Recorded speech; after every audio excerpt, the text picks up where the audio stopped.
अस्सलाम वालेकुम। हरीम शाह टिक टॉकर परेशानी में पड़ गई है, मुसीबत में आ गई है। हरीम का चेहरा उतर गया है। हरीम को समझ आ गई है अब आगे उनके लिए मुश्किलात खड़ी होने जा रही हैं, चूँकि उनके शौहर को बकौल उनके नामालूम अफराद उन्हें लेकर चले गए हैं। हरीम ने एक वीडियो बनाई है जिसमें हरीम का चेहरा मुकम्मल तौर पर उतरा हुआ है। वो शिद्दत गम से निढाल दिखाई देती हैं। उनके अल्फाज जिस तरह से उनका साथ देते रहे हैं, आज उनका साथ नहीं दे रहे हैं। पहले ये वीडियो मुलाहिजा करें, उसके बाद इस पर बात करें। अस्सलाम वालेकुम। मैं अपने तमाम लोगों से मुखातिब हूँ कि ये इस दिन को, इस वाक़े को 7 डेज़ हो चुके हैं। बिलाल और मैं यहाँ लंदन में ही थे और बिलाल को किसी काम से पाकिस्तान जाना था। वो पाकिस्तान गए और अपने इवनिंग का टाइम था, खाना खा के घर से बाहर निकल रहे थे तो कुछ गाड़ियाँ और कुछ सिविल में लोग आए और उनको जो है तो अगवा करके, गैर कानूनी तरीके से अगवा करके कहीं पे ले गए, जिसका अभी तक कोई पता नहीं चला।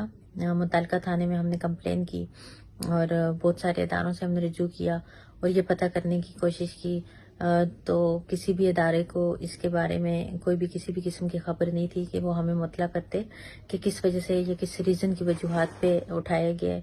और इन चीज़ों को मद्देनज़र रखते हुए हमने कोर्ट में एक पिटीशन भी दायर की, बट 7 डेज़ हो चुके हैं। बिलाल लापता हैं, किसी भी ज़राए से उनका पता नहीं चल रहा। उनको एक इलीगल और एक गैर कानूनी तरीके से अगवा करके पता नहीं कहाँ पे लेके गए हैं और 7 दिन हो गए, जबकि मुतल्लिका थाना भी खामोशी कुछ नहीं कर रहा। वहाँ पे एप्लीकेशन भी पेंडिंग में है और कोर्ट के अंदर पिटीशन भी दायर की हुई है। मेरी पाकिस्तान के तमाम इदारों से और स्पेशली ISI से रिक्वेस्ट है कि आप इस चीज़ का पता लगाएं और एक मासूम, एक बेगुनाह इंसान जो किसी भी किस्म की इलीगल और क्रिमिनल एक्टिविटी में मुलव्वस नहीं है और जिसके पाकिस्तान के अंदर जिसका कोई भी क्रिमिनल रिकॉर्ड नहीं है, जिस पे किसी भी किस्म की FIR का न इससे पहले इंदराज था और ना अब है, और बेकसूर इंसान को इलीगल तरीके से अगवा करके जो लेके गए हैं, इसके लिए मैं तमाम पाकिस्तानियों से दुआओं की इल्तमास करूंगी कि उनकी फैमिली बहुत परेशान है। हम लोग बहुत एक कर्ब और एक अजियत से गुजर रहे हैं और 7 दिन से हम खामोश हैं और लीगल तरीके से इन चीज़ों को प्रोसीड कर रहे थे। पता नहीं मुतल्लिका थाने पे किसका दबाव है कि वो खामोश है और अभी तक वो इस चीज़ का पता नहीं लगा सके कि कौन अगवा करके ले गए। न किसी वजूहात का अभी तक पता चला है और न किसी भी किस्म का कोई FIR उन पे दर्ज है। मैं अपने इदारों से इल्तमास करूंगी कि आप इस चीज़ का पता लगाएं और उनकी फैमिली जो है वो इस वक्त एक कर्ब से गुजर रही है। बिलाल का किसी भी सियासी पार्टी से किसी भी किस्म का कोई ताल्लुक नहीं है और ना उसका किसी भी किस्म का कोई कसूर है कि जिसकी वजह से उसको उठाया गया हो या इस तरह गैर कानूनी तरीके से किसी भी को उठाना, ये पाकिस्तान की तौहीन है और पाकिस्तान के अंदर कानून की तौहीन है। खुदारा इस चीज़ को देखा जाए और आप सब इस बिलाल के लिए दुआ कीजिए कि अल्लाह ताला उनको खैरियत और आफियत से वापस कर लेके आए, जल्द से जल्द वापस कर लेके आए। आमीन, जज़ाकल्लाह। जनाब, तो हरीम की वीडियो आपने देखी।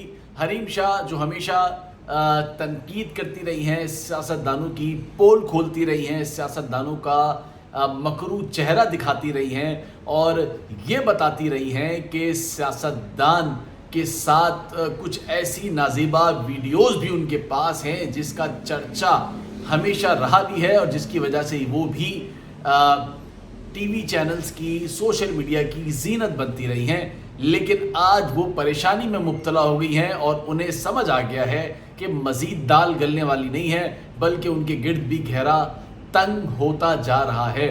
बकौल उनके कि उनका शौहर जो है वो लापता हो गया है, लेकिन अब ये नहीं पता कि लापता हुआ है या फिर उन्होंने खुद उसको लापता कर दिया है या फिर उसे कहीं और या कोई नया ये एक शोशा छोड़ा गया है खबरों में इन रहने का, सोशल मीडिया में इन रहने का। ये बात जब तहकीकात होगी तो ही मालूम हो सकेगा।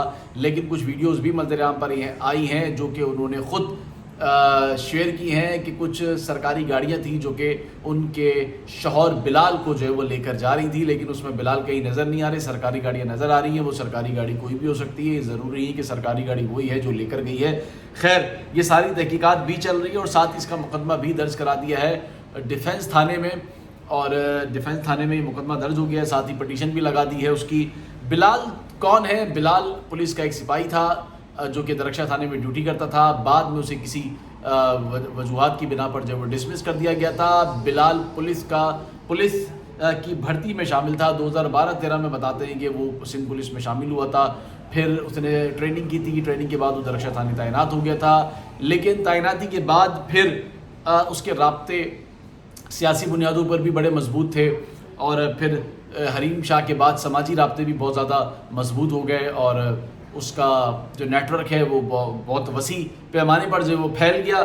اب معاملہ یہ ہے کہ 26 اگست کو حریم شاہ اپنے بیان میں بتاتی ہیں کہ نامعلوم افراد جو ہے وہ لے کر گئے تھے، ماں نے بیٹے کے خلاف جو ہے وہ ماں نے بیٹے کی گمشدگی کے خلاف جو ہے وہ مقدمہ درج کرایا ہے، اور حریم بتاتی ہیں کہ لندن میں ایک ہفتے قبل وہ ساتھ تھے، لیکن پھر اسے کسی کام کی وجہ سے جو ہے وہ کراچی جانا تھا۔ کراچی جانے کے بعد معلوم نہیں اسے کس نے لاپتہ کر دیا۔